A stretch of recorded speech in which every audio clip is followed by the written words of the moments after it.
He was a struggling single dad, running down an icy road with his unconscious son in his arms, desperate for help. No car stopped, until one did. A sleek black SUV. A woman inside whispered, "Get in." He never imagined that this stranger wasn't just kind. She was one of the richest, most powerful women in the country. But this isn't just a story about wealth or status. It's about second chances, the power of unexpected kindness, and the unshakable bond between a father and his child. If you believe in humanity, in helping others even when no one's watching, in love that asks for nothing in return, and peace for every soul who's suffered silently, then you're in the right place. Subscribe now, and in the comments, tell us where you're watching from. We're building a community of hearts that still believe in the good. Now, let's dive into a story that just might restore your faith in everything. Daniel had never imagined life would unravel the way it did. He was once a man full of plans, the kind who envisioned a modest, steady future with his wife, a little house with a yard, and a child to make memories with. But dreams, it seemed, had a way of slipping through the cracks when reality hit. Amelia had been the love of his life. She was the light in his world, bringing sunshine into every room, balance to his chaos and faith to his doubts.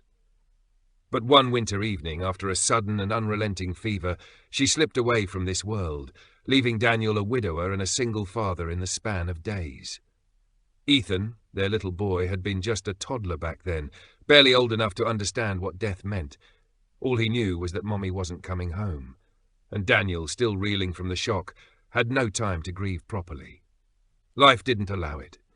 Bills didn't pause, and a growing child needed more than just memories and tears. He had to step up, even with his heart shattered and soul worn thin. Now Ethan was 7, and Daniel's entire existence revolved around him. Their apartment was small and barely insulated, but Daniel made it feel like a home, with warm meals, bedtime stories, and laughter, even if forced sometimes. He worked long, punishing hours at a nearby warehouse, often clocking into the night shift while trying to sneak in a few hours of rest in between. On weekends, he took whatever odd jobs he could get, moving furniture, fixing fences, or even washing cars. It wasn't much, but it kept the lights on and Ethan fed. Most nights, Daniel skipped dinner. He'd pretend he wasn't hungry, make up stories about having eaten earlier. But in truth, he'd rather sleep on an empty stomach than see his son go without milk. Ethan's school lunches were packed with as much care as love, and even though he couldn't afford the brand-name snacks other kids had, he made up for it with handwritten notes tucked between the sandwich and apple slices. "Be brave today," or "Daddy loves you more than the stars." Each morning began before dawn. The alarm clock, more of a cruel enemy than a companion, screeched into the silence at 4:30 a.m. Daniel would quietly slip out of bed, stretch his aching back, and tiptoe into the kitchen to brew the cheapest coffee he could find. He'd set out Ethan's clothes, warm his breakfast, and prepare himself for another day of lifting crates, taking orders from impatient supervisors, and pretending the fatigue hadn't sunk deep into his bones. Sometimes he caught his reflection in the mirror, the sunken eyes, the worn-out face, the calloused hands. He looked far older than 34. But when he looked at Ethan, he saw hope, he saw purpose. That little boy was the only thread holding Daniel together. Evenings were sacred. No matter how tired he was, Daniel made sure they read a book together before bed. He would pull Ethan into his lap, wrap a blanket around them both, and read until his voice cracked. Sometimes Ethan would fall asleep halfway through, his little hands wrapped tightly around Daniel's fingers. Other times, they'd whisper silly stories and laugh until tears welled up, tears that Daniel often used as an excuse to quickly turn off the lights before Ethan noticed his father crying silently in the dark. Loneliness lingered like a shadow in Daniel's life. He had lost touch with many friends after Amelia's death. He didn't have time for social outings or idle conversations. When co-workers invited him out for drinks or sports nights, he'd politely decline. What would he talk about anyway? How he had to bargain for used shoes for Ethan. How he sometimes feared the knock on the door would be an eviction notice. But he never let Ethan see the weight of his worries. In front of his son, Daniel was a fortress. Solid, safe, and smiling. He took joy in the little things. When Ethan came home with a gold star, when he drew pictures of the two of them holding hands under a blue sky, when he said, "You're the best dad in the whole world." Daniel treasured these moments like rare jewels. They were reminders of what he was fighting for. On his worst days, when his body screamed from exhaustion and his soul felt cracked, he clung to those moments. One particularly cold December day, Daniel noticed Ethan shivering despite the layers of clothing he wore. By evening, the boy was burning with fever.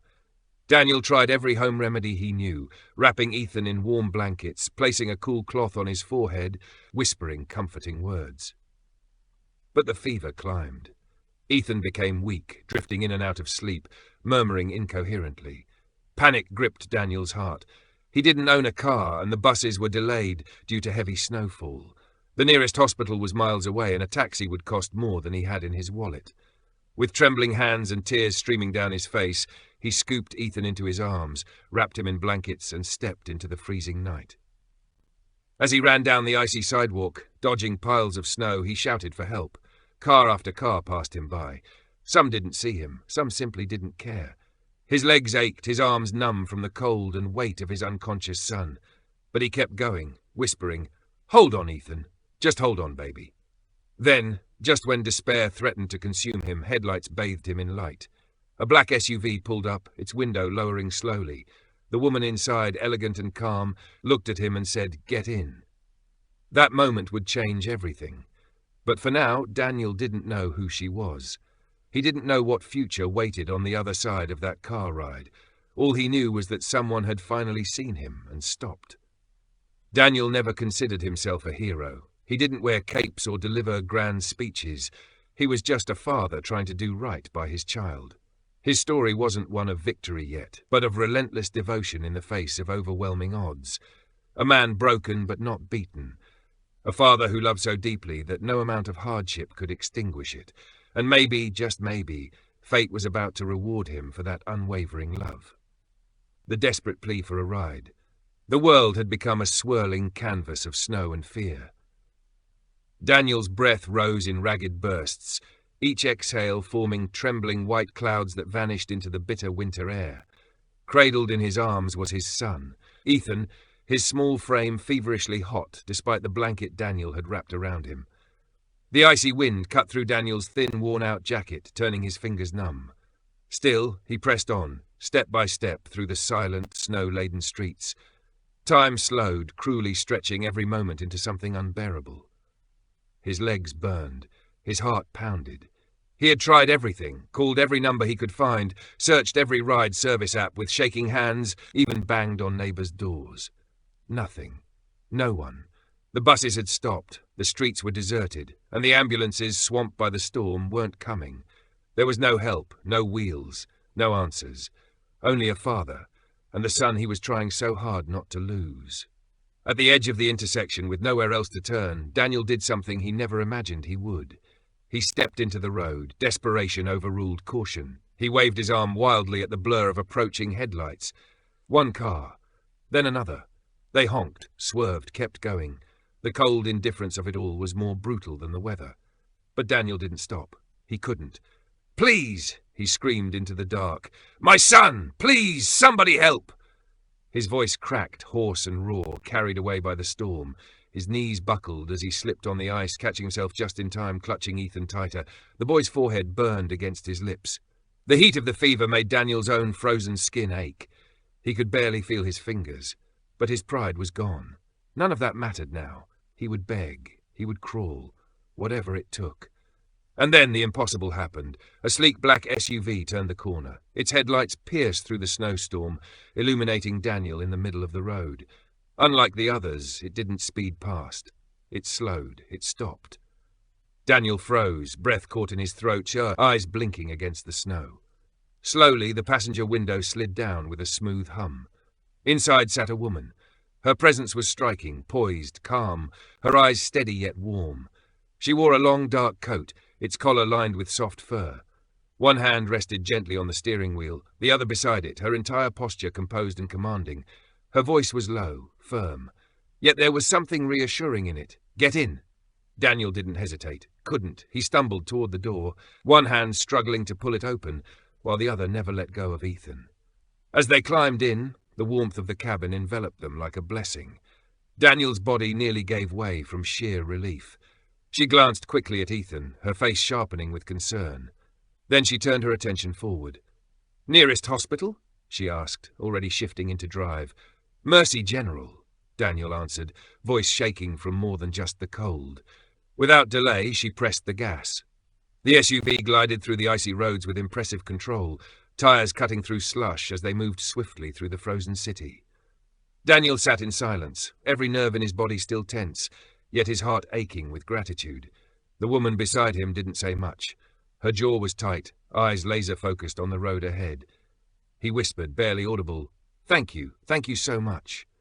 She didn't glance over, but she nodded once, firmly. "Hold him, talk to him, keep him alert." Daniel turned to his son, gently tapping his cheek, murmuring soft reassurances, repeating his name again and again. But Ethan remained still, his breaths shallow. Glancing at the woman's face in the dim light, Daniel noticed something refined in her features. Elegant, composed, maybe a few years older than him. She seemed distant, almost otherworldly. And yet here she was, driving through a storm to save them. She spoke again, her voice softer now. "I'm Isabel Hayes." Daniel blinked. The name was familiar, though he couldn't immediately place it. "I'm Daniel, and my son is Ethan." She nodded again. "We'll get him there. Just hold on." The minutes dragged like hours. Every stoplight was agony. But Isabel didn't waver. She changed lanes with precision, took back roads Daniel didn't even know existed. She drove like someone who had everything under control. And then, just as Ethan stirred faintly in Daniel's arms, they reached Mercy General. Before Daniel could unbuckle his seatbelt, Isabel was already out of the car, her boots crunching against the snow as she flagged down emergency personnel. The ER doors burst open as a team rushed forward. "Unconscious child, high fever, no response," she called out with clarity and command. In moments, Ethan was being lifted gently from Daniel's arms. The nurses moved fast, their words a blur.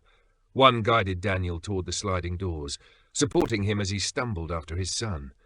He turned back, wanted to say something, anything. But Isabel was already back in the SUV, her figure disappearing behind the windshield. Without another word, the vehicle pulled away, quiet, smooth, vanishing into the snow as if she had never been there. Daniel stood beneath the sterile glow of the hospital hallway, his body trembling, not just from cold or fear, but from something deeper. Who was she? He didn't know then. But that night wasn't just a moment of crisis. It was the beginning of something far greater. The woman who had stopped for them wasn't just a kind stranger. She was a billionaire CEO, and her part in their story had only just begun.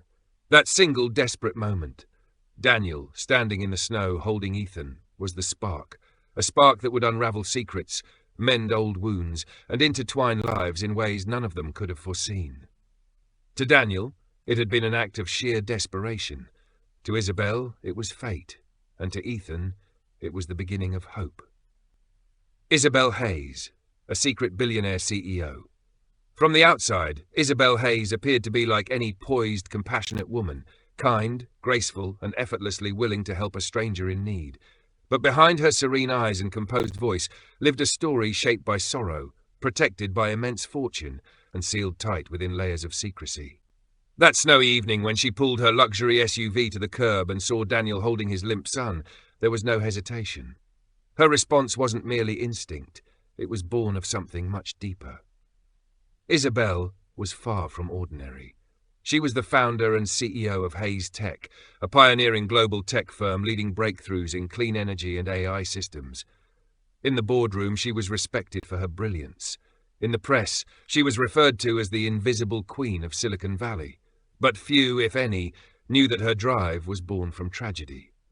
Years ago, her younger brother Mason passed away from a rare and aggressive illness, one eerily similar to what Ethan might now be facing. Mason was only 6. Isabel had just started college, caught in the whirlwind of studies and ambition. She missed Mason's final call, a call from his hospital bed where he had simply wanted to hear her voice. She never forgave herself. Since that day, Isabel had lived behind walls, emotional, physical, and metaphorical. Her penthouse was wrapped in privacy glass. Her personal life remained locked away from the world. She declined interviews, avoided public galas, and rarely let anyone close enough to glimpse the woman behind the empire. Money could buy nearly everything, except peace. Her philanthropic work, especially with children's hospitals, was always done anonymously. It was her way of seeking redemption. Still, it never filled the space Mason left behind. So when she saw Daniel in the snow, clutching his son's fragile body, something inside her froze. That moment struck like lightning. She was no longer the billionaire CEO. She was a sister haunted by who she couldn't save. She drove swiftly, maneuvering through the icy roads as if she'd done it 100 times before. She didn't need directions. She knew the hospital routes all too well, thanks to years of silent visits under the name of charity. Her hands were steady, though her thoughts raced. The child reminded her of Mason, his flushed cheeks, the stillness, the laboured breathing. Upon arrival, she sprang into action. She flagged down nurses, demanded immediate care, and made sure there were no delays. When the front desk staff asked for insurance or payment, Isabel quietly handed over a black card with clear instructions. Her identity was not to be mentioned to the boy's father. She waited long enough to see Ethan taken inside, and before Daniel could find his footing to offer gratitude, she slipped away. In the parking lot, she sat in silence. Her breath fogged the windshield. She didn't cry. Isabel had learned to bury emotion deep beneath the surface, but her fingers trembled against the steering wheel. She wasn't supposed to care, but she did. That night, sleep evaded her. Visions of Ethan and Daniel haunted her. Daniel's desperation, Ethan's vulnerable state, and the fear in both of their faces. She tried to convince herself it was a past wound being reopened, but she knew better. It wasn't just guilt. It was something else, a connection. The way Daniel had looked at his son, with a raw, protective love that saw nothing beyond the child's survival. He hadn't noticed the luxury SUV, her elegant coat, or her unmistakable wealth. He had only seen help, and that, more than anything, moved her. In Isabel's world, people looked at her with expectations, calculations, agendas. Daniel hadn't. He had looked right through all of it, and that was something she hadn't felt in a long time. Over the next few days, Isabel made quiet inquiries. Through discreet contacts, none of whom knew her true identity, she learned Ethan had stabilized. The doctors had yet to provide a clear diagnosis, and specialists had been called. Daniel hadn't left Ethan's side for a moment. He refused aid, unaware of who had paid the bills. That pierced Isabel like a soft, quiet wound. His pride remained, even in his darkest hour. A few nights later, Isabel returned. Not as a CEO, just as another visitor, wrapped in a simple coat and scarf. She walked through the children's ward without drawing attention, and from a respectful distance she glanced into Ethan's room. There, she saw Daniel asleep beside the bed, head resting on folded arms, wariness clinging to him. Ethan, now calmer, lay still, a damp cloth resting gently on his forehead. The room held a sacred kind of quiet, a sanctuary shaped by love, amidst suffering. And in that stillness, something shifted within Isabel. For years she had protected her heart with steel and silence. But now, watching a father care so deeply, so fiercely for his child, she felt the first cracks in her armor. She didn't know what it meant yet, but she knew one thing for sure: she couldn't walk away. Back at her high-rise office, Isabel sat in her glass-walled conference room, surrounded by the glimmering skyline. Her assistant brought documents, contracts, agendas, but Isabel's mind was elsewhere. She couldn't stop thinking about that snow-covered road, Daniel's eyes, Ethan's stillness, and the haunting memory of a little boy named Mason who once waited for her voice. Finally, she made a decision. She instructed her legal team to establish a new foundation, in Mason's name. A quiet but powerful fund designed to support emergency pediatric care. She handpicked the donors. She directed that every case be handled with speed, care, and anonymity. And she told herself this was simply charity. But in truth, it was more. It was her way of staying close to Daniel and Ethan without ever revealing herself. But fate wasn't finished weaving its pattern. A week later, another snowstorm blanketed the city. Power outages struck the hospital, and the children's ward was temporarily moved to a private facility, one discreetly owned by Isabel's foundation. Daniel and Ethan were relocated, unaware of who orchestrated the move. The new space was quiet, warm, and equipped with advanced care. Ethan improved steadily. This time, Isabel didn't rush away. She remained behind the curtain, watching. Sometimes from the hallway. Sometimes from the quiet feed in her office. She noticed the small moments. Ethan's smile, his quiet laughter. Daniel reading aloud from an old, worn book. The way the father leaned in to kiss his son's forehead and whisper stories of courage and wonder. These moments filled something in her, a part that had felt hollow for so long. Yet still she remained conflicted. Should she step forward? Reveal herself? Would Daniel welcome her truth? Or reject it, thinking she was just another wealthy benefactor with a savior complex? Would he understand that this was never about wealth or control, but about healing? The answer came in the most unexpected way. One evening, standing quietly outside Ethan's room, Isabel was lost in thought when she heard a soft voice behind her. "You again?" She turned. Daniel was there, tired but watchful. He recognized her, somehow. Not fully, but enough to know she wasn't just a stranger passing by. Their eyes met, and in that glance something passed between them. Recognition, gratitude, quiet curiosity. Isabel offered a small measured smile. "I was just checking in." Daniel didn't press. He nodded gently. "Thank you for that night. I never got your name." She hesitated, her heart beat a little faster. Then in a voice barely above a whisper she said, Isabel Hayes." Daniel extended his hand. "Daniel, and that's Ethan." Their handshake was brief, but it was something more. Two strangers. Two souls marked by loss and love. And in that quiet hospital hallway, something began, something gentle, uncertain, yet deeply alive. Not just gratitude, not just friendship, but the first flicker of something neither had allowed themselves to feel in a long time. Hope. And little did Daniel know, the woman standing before him held within her not only the power to change his life, but perhaps the chance to finally rewrite her own. Unlikely kindness and unbreakable love. At its heart, this story is a quiet intersection of two very different lives, one shaped by years of silent struggle and relentless perseverance, the other veiled in layers of affluence, isolation and grief that was never spoken aloud. Daniel, a devoted single father, had never known ease.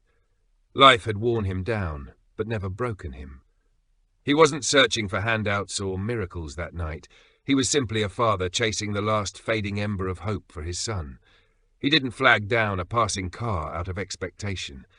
He did it because the weight of possibly losing Ethan was more than he could bear. On the other end sat Isabel Hayes, a woman whose world revolved around precision, ambition, and the armor she'd built around an old, unresolved sorrow. Her success was undeniable, her reach global. But what truly defined her wasn't all she had, it was what she lacked, the quiet warmth of real connection. What unfolded on that icy road wasn't merely the rescue of a child. It was the convergence of two souls, brought together not by obligation, not by charity, but by something far more powerful. Shared pain, mirrored humanity, and the quiet ache of loneliness that both had carried for far too long. In the hushed stillness of a hospital room, where time seemed to lose its meaning, Isabel began to return.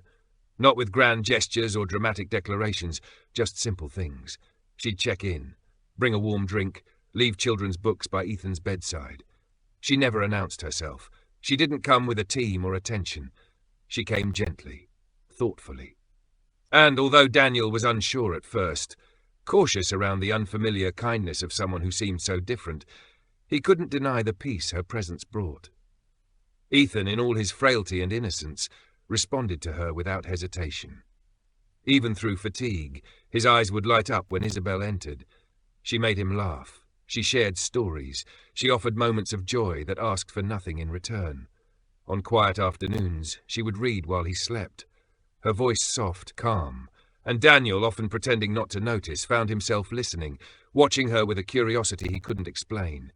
She didn't behave the way Daniel imagined people with power and privilege did. She wasn't cold or rehearsed. She was real, human. And in her eyes, Daniel saw something familiar, a loneliness not unlike his own, something that came from carrying too much, too quietly, for too long. Slowly, almost unintentionally, he began to lower his guard. Their conversations became longer, more honest. They didn't speak of wealth or titles. They spoke of loss, of fear, of the ache that comes from trying to be strong when you feel anything but. Isabel, too, found herself changed. There was no performance with Daniel, no mask to wear. His grit, his honesty, his unwavering love for Ethan, it disarmed her. In her carefully curated world of control, here was something she hadn't anticipated: comfort in vulnerability. There were no strategies here, just real, unfiltered moments. As Ethan's strength began to return, his colour brightening, his laughter coming more easily, something else began to unfold. Not a love story in the traditional sense. Not yet. Perhaps never in the way romance is often told. But something deeper, something quiet and sacred. A thread, almost imperceptible, that tethered two hearts together, built not on passion, but on presence, on seeing and being seen. Daniel began to look forward to her visits. Not just for Ethan's sake, but for his own. He spoke aloud things he hadn't shared in years, his fears, his failures, his memories of the woman he once loved and lost. And Isabel, no longer the executive, the visionary, the unreachable icon, became simply a woman, sitting beside a man, grieving silently, hoping cautiously, healing slowly. They never spoke the word love, but it lived in the silence after Ethan drifted off to sleep. In the way Isabel would gently place a warm bowl of soup in Daniel's hands, in the way he adjusted her blanket when she nodded off in the chair. These were gestures untouched by money, untouched by power. These were acts of care, the kind that speak louder than declarations ever could. And slowly others began to notice. The nurses, the night staff, even the other patients' families. They didn't know Isabel Hayes by name. They didn't recognize the CEO or the legend. They simply saw a woman who kept coming back, and a man who didn't stop her. One snow-filled evening, as they sat quietly by Ethan's bed, Daniel finally asked, his voice low and uncertain, "Why do you keep coming back?" Isabel held his gaze for a long moment before replying, her tones soft and steady. "Because I lost someone once, and I wasn't there in time. Maybe this is my way of making peace with that. Or maybe I just needed to be here. With you two." Daniel didn't press further. He simply nodded. Because in that moment there was nothing left to explain. This was never just about Ethan. It was about something deeper. A rescue, yes, but not of a child alone. The beauty of their story wasn't in dramatic turns or cinematic moments. It was in the quiet rituals, the 2 coffee cups on the window ledge, the shared glances, the whispered stories during afternoon naps. 2 lives, once worlds apart, now finding comfort in the spaces between words. As days turned to weeks, Isabel continued to show up. She helped with medications, she brought puzzles, she stayed when Daniel had late shifts, and what began as a simple gesture of compassion became something neither of them wanted to end. This wasn't a tale of saving or being saved, it was a tale of recognition, of 2 souls, once isolated by class, grief and fear, meeting on equal ground. It was a story about connection, about the kind of love that doesn't need to be spoken to, be known. And in the end, it wasn't fortune or status that brought healing. It was something far quieter, more powerful. It was presence, consistency, the unwavering grace of being there. This is the story of a father who refused to quit, a child who refused to give up, and a woman who had everything, except the one thing she found inside that quiet hospital room. She found family, and that changed everything. It was an ordinary afternoon when everything changed. Daniel had stepped into the local gas station to grab a cup of coffee before heading back to the hospital. The snow was beginning to melt, spring teasing the horizon, but a quiet chill still clung to the air. He moved with a soft, exhausted rhythm, the kind carried by a man worn down from too many sleepless nights and too many uncertain tomorrows. As he stood in line, something on the magazine rack caught his eye. A familiar face. His brow furrowed. The glossy cover of a high-profile business magazine screamed in bold, polished letters, "Isabel Hayes, the billionaire CEO who vanished from the public eye." His heart stopped. Stepping out of the line, Daniel reached for the magazine with trembling hands and stared. There she was, Isabel, wearing a sleek black blazer, her signature calm gaze fixed through the lens of the camera. There was no mistaking her. The woman who had pulled over on a snowy street and driven him and his unconscious son to the hospital. The woman who had returned again and again with warm meals, quiet words, and a presence that felt less like a stranger and more like family. Isabel Hayes. Not just a kind passerby, not just a comforting soul. She was a billionaire CEO. Daniel felt as though the floor had vanished beneath his feet. The article was thorough. It outlined her triumphs. founder of one of the most influential tech empires in the country, an early investor in life-saving medical technologies, and a woman known just as much for her brilliance as her deep intentional philanthropy. But just as notable was her silence. After the tragic death of her younger brother, she had retreated from the spotlight, speaking about it to no one. Since then, she had chosen a quieter existence, investing anonymously in children's hospitals, supporting causes behind the scenes, each act of kindness carrying the weight of grief she never spoke of. Daniel didn't know how long he stood there, magazine open in his hands, the quiet hum of the gas station fading into a dull, distant roar. A flood of emotions washed over him, shock, disbelief, gratitude, and underneath it all, a sting of confusion. Even betrayal. Why hadn't she told him? Was it all just pity? Was he another name on her list of quiet good deeds? The question simmered in him. That night, after ensuring Ethan was sound asleep in his hospital bed, Daniel walked to the small cafe nestled in the medical wing, where Isabel often sat, reading or quietly contributing to the snack fund for struggling parents. And there she was, seated at a corner table, sipping tea, her eyes tired but serene. He approached, the magazine in his hand. She looked up and smiled, gently, instinctively, but the smile faded as she saw the expression he wore. "You knew," he said, voice low, holding up the magazine. She nodded, setting her cup down with quiet grace. "You never told me," he said. "You were just here, and I had no idea who you really were." She didn't deny it. She didn't offer a polished explanation or excuses. She simply met his gaze and said with unwavering calm, "You never needed to know who I was. You only needed someone who cared." Daniel's throat tightened. He looked at her, this woman who had stood by his son's side not with her wealth but with her heart, with action, with presence. He had assumed she was a kind stranger. Now he knew she was someone who could have been anywhere, hosting fundraisers, speaking to world leaders, running boardrooms, but she had chosen to sit beside a sick child and a scared father instead. "I didn't want this to be about me," Isabel said softly. "When people hear my name, the moment stops being real. It becomes about what I can do, not what I feel. My whole life has been shaped by expectations. But with you, there were none. Just human connection." Daniel slowly sank into the seat across from her. He glanced down at the glossy pages, then looked back at her. "So all this time you were helping us, not because we were some project, but because I saw myself in you," she said gently, "and I saw my brother in Ethan." Silence enveloped them, not heavy, not sharp. It was a silence full of understanding. In the days that followed, Daniel reflected deeply on that moment, on her words, on her choice to help without recognition, on the tenderness in her eyes each time she came to visit Ethan. This wasn't charity. This wasn't performance.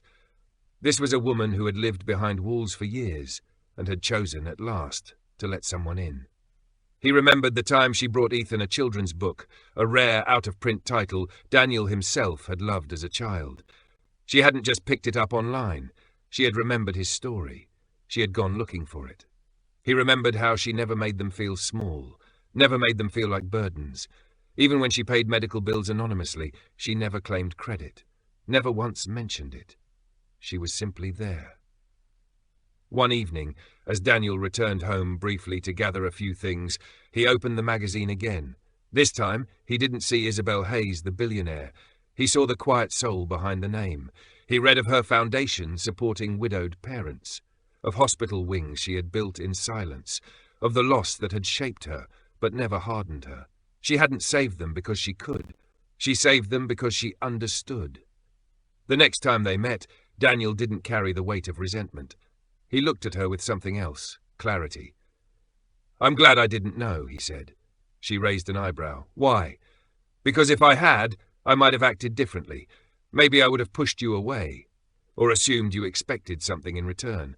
But you never did. You just stayed." Isabel smiled. Her eyes shimmered with quiet, unspoken emotion. "Thank you," she said softly. That moment changed everything. The space between them shifted. The quiet misunderstanding dissolved, and what remained was something more delicate, more profound. Trust. Their conversations deepened. They no longer tiptoed around their pasts. They spoke freely, of grief, of fear, of the fragile hope they both had buried inside. Isabel didn't just offer help. She offered her story, her heart, her truth. And Daniel, once too proud to ever lean on anyone, found a strength in sharing the weight with someone who had carried far too much alone. The revelation didn't break them. It bound them closer. Because in the end it had never been about who Isabel Hayes was. It was about what she chose to do, with her time, her heart, and her quiet second chance. In a world chasing headlines and names, she gave Daniel and Ethan something far more sacred: dignity. And in return, they gave her something she had long forgotten she needed: family.